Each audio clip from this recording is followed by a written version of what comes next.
Assalamualaikum warahmatullahi wabarakatuh. Yang sama-sama kita hormati Bu Jasmini selaku dosen pembimbing mata kuliah psikologi konseling dan teman-teman sekalian yang berbahagia. Pada kesempatan kali ini kami kelompok 3 ingin mempresentasikan makalah kami yang berjudul teori-teori konseling. Baik, sebelum kita lanjut ke materi, izinkan saya sebagai moderator untuk memperkenalkan anggota kelompok kami. Yang pertama ada Denok Arumulansari dengan NIM 2010202020. Selanjutnya ada Indah Robil Izati dengan NIM 201020202022. Dan saya sendiri Iis Anissa dengan NIM 201020202014. Baiklah, mari kita menyimak pemaparan materi yang pertama yang akan disampaikan oleh rekan saya, Denok Arumulansari. Padanya waktu dan tempat dipersilakan. Terima kasih kepada Iis Anissa selaku moderator. Materi yang saya sampaikan yaitu lahirnya teori konseling. Lahirnya suatu teori mempunyai kaitan dasar pribadi, sosiologis, dan filosofis. Suatu teori mencerminkan kepribadian pembuatnya sebagai suatu hasil proses, waktu, kondisi kekuatan sosial, budaya, dan filsafat yang dianut pembuatnya. Dengan demikian, pemunculan teori konseling mempunyai karakteristik seperti yang di atas. Teori-teori konseling muncul bersamaan dengan munculnya konseling itu sendiri sejak permulaan abad ke-20. Adapun teknik konseling yaitu teknik konseling psikoanalisa. Aliran ini dipelopori oleh Sigmund Freud pada tahun 1896. Ia mengemukakan pandangannya bahwa struktur kejiwaan manusia ini sebagian besar terdiri dari alam ketidaksadaran. Adapun tujuan dari konseling psikoanalisa yaitu untuk membentuk kembali struktur kepribadian klien dengan jalan hal yang tidak disadari menjadi sadar kembali, serta menekankan konseling pada aspek efektif sebagai pokok pangkal munculnya kesadaran manusia. Adapun teknik-teknik konseling psikoanalisa yaitu yang pertama yaitu asosiasi bebas. Asosiasi bebas merupakan teknik yang memberikan kebebasan kepada konseli untuk mengemukakan segenap perasaan dan pikirannya yang terlintas di benaknya, baik yang menyenangkan maupun yang tidak menyenangkan, sehingga ia dapat melepaskan segenap perasaan yang mengekangnya. Yang kedua yaitu analisis mimpi. Analisis mimpi merupakan teknik di mana konseli mengemukakan segenap mimpi-mimpinya kepada konselor. Karena fungsi mimpi adalah ekspresi segenap kebutuhan akan dorongan, keinginan yang tidak disadari seringkali akan direpresi dan termanifestasi ke dalam mimpi. Dan yang ketiga yaitu analisis transferensi. Analisis transferensi merupakan respon konseli terhadap konselor. Dalam transferensi ini akan muncul perasaan benci, cemas, dan sebagainya yang selama ini ditekan dan diungkapkan kembali dalam sasaran konselor sebagai objeknya. Dan yang kedua yaitu teori konseling Gestalt. Pendiri konseling Gestalt yaitu Friedrich Perls. Asumsi dasar dari terapi Gestalt yaitu setiap individu dapat menangani sendiri problem hidup mereka secara efektif, terutama apabila mereka memanfaatkan secara tuntas kesadaran mereka terhadap apa yang terjadi dalam diri dan sekitarnya. Adapun tujuan dari konseling Gestalt yaitu yang pertama, usaha untuk membantu penyadaran klien tentang apa yang dilakukannya. Dan yang kedua yaitu membantu penyadaran tentang hambatan dirinya. Dan yang ketiga yaitu memiliki kemampuan mengenali, menerima, mengekspresikan perasaan, pikiran, dan keyakinan dirinya. Yang selanjutnya yaitu teknik konseling Gestalt. Yang pertama yaitu eksperimen. Eksperimen berarti mendorong konseli untuk mengalami dan mencoba cara baru.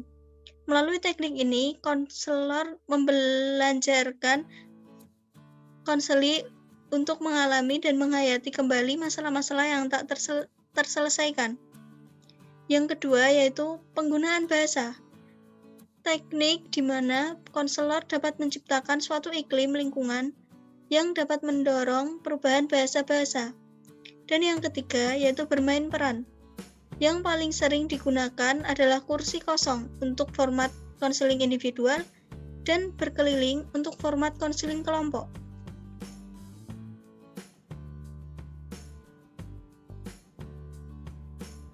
Sekian materi yang dapat saya sampaikan, saya kembalikan ke moderator.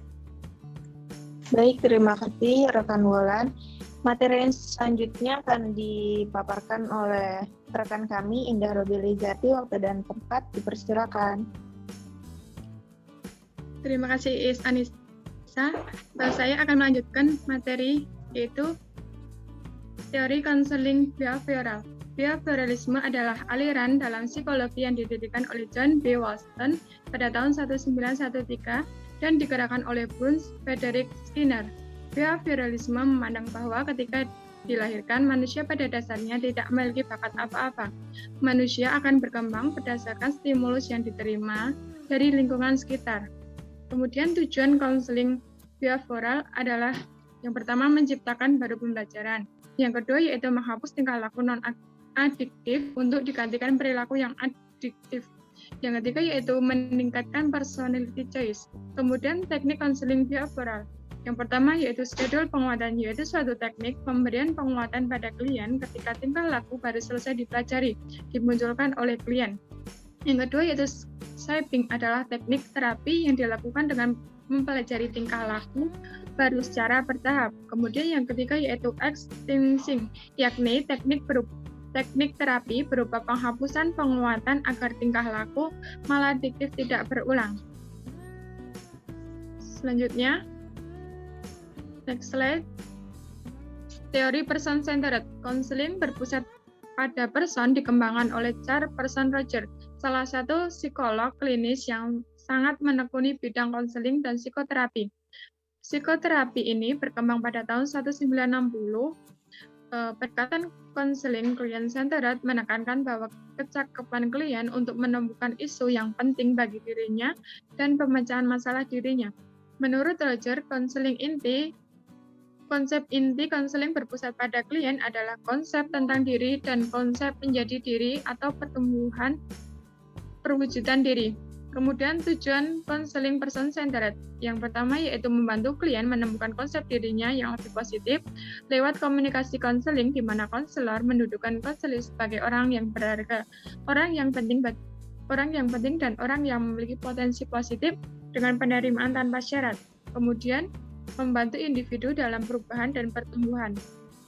Teknik konseling person-centered yang pertama itu teknik klasifikasi, yaitu suatu cara konselor untuk menjernihkan dan meminta konseli untuk menjelaskan hal-hal yang dikemukakannya kepada konselor. Yang kedua yaitu teknik free experience, yaitu memberikan kebebasan kepada klien untuk berekspresi, terutama emosinya. Kemudian yang ketiga yaitu teknik silence, yaitu kesempatan berharga yang diberikan oleh konselor kepada klien untuk mempertimbangkan dan meninjau kembali pengalaman-pengalaman dan ekspresinya yang lampau. Next slide. Teori analisis transaksional. Analisis transaksional adalah metode yang digunakan untuk mempelajari interaksi antar individu dan pengaruh yang bersifat timbal balik yang merupakan gambaran kepribadian seseorang. Pendekatan analisis transaksional dikembangkan oleh Eric Brand pada tahun 1910 sampai 1970 yang menyelesaikan spesialis psikologi di Yale University. Kemudian tujuan konseling analisis transaksional yang pertama yaitu konseli dibantu untuk menganalisis transaksi dirinya sendiri. Kemudian konseli dibantu untuk menjadi bebas dalam berbuat, bermain menjadi orang yang mandiri dalam memilih apa yang diinginkan. Kemudian konselor membantu konseli untuk memprogram pribadinya agar membuat ego state yang berfungsi pada saat yang tepat. Kemudian teknik konseling analisis transaksional yang pertama, bermain peran biasanya digunakan dalam konseling kelompok di mana melibatkan orang lain. Yang kedua yaitu penokohan keluarga, adalah teori untuk lakukan struktural analisis yang pada umumnya berguna untuk menghadapi consent parent, consent adult, dan atau consent child. Kemudian yang ketiga yaitu metode dialektik. Karena analisis transaksional menekankan pada dominan kognitif, prosedur mengajar dan belajar merupakan dasar dari teori ini. Next slide, yaitu teori rasional emotive behavior therapy atau REGPT. Teori REGPT adalah teori behavior kognitif yang menekankan pada keterkaitan antara perasaan, tingkah laku, dan pikiran. Teori REGPT dikembangkan oleh Albert Ellis melalui beberapa tahapan. Pandangan dasar tentang teori ini tentang manusia adalah bahwa individu memiliki tendensi untuk berpikir irasional yang salah satunya didapat melalui belajar sosial. Tujuan konseling teknik REGPT yaitu membantu klien mencapai nilai untuk menikmati hidup. Untuk tujuan tersebut dibagi dalam sub-tujuan yaitu meningkatkan minat diri, meningkatkan minat sosial, toleransi, fleksibel, memiliki penerimaan, dapat menerima ketidakpastian, dapat mengambil resiko, memiliki harapan yang realistis, kemudian memiliki tanggung jawab pribadi. Kemudian teknik konseling REGPT yang pertama yaitu teknik behavioral, yaitu memberi kesempatan kepada konseli untuk mengalami kejadian yang menyebabkan berpikir irasional dan melawan keyakinan tersebut. Kemudian yang kedua yaitu teknik kognitif, adalah usaha untuk merubah keyakinan irasional konseli melalui physical persuasion. Sekian dari saya, terima kasih. Saya kembalikan ke moderator. Baik, terima kasih rekan Indah. Materi selanjutnya akan saya paparkan.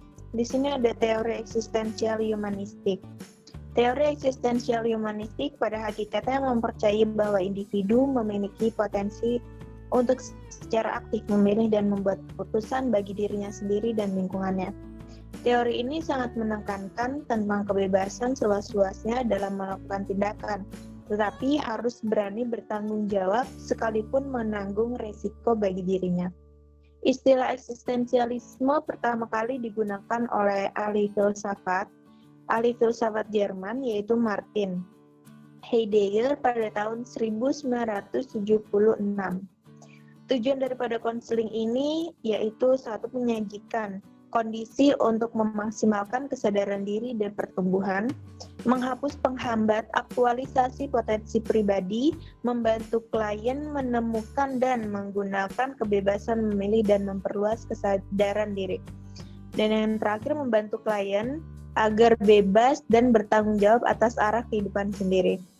Teknik daripada konseling eksistensial humanistik itu ada penerimaan, rasa hormat, memahami, menenteramkan, memberi dorongan, menunjukkan sikap yang mencerminkan ikut merasakan apa yang dirasakan klien, bersikap mengizinkan apa saja yang bermakna. Nah, cukup sekian pemaparan materi yang kami sampaikan. Apabila ada salah kata dan kurang jelasnya penjelasan dari kami mohon maaf yang sebesar-besarnya. Kami akhiri. Wassalamualaikum warahmatullahi wabarakatuh.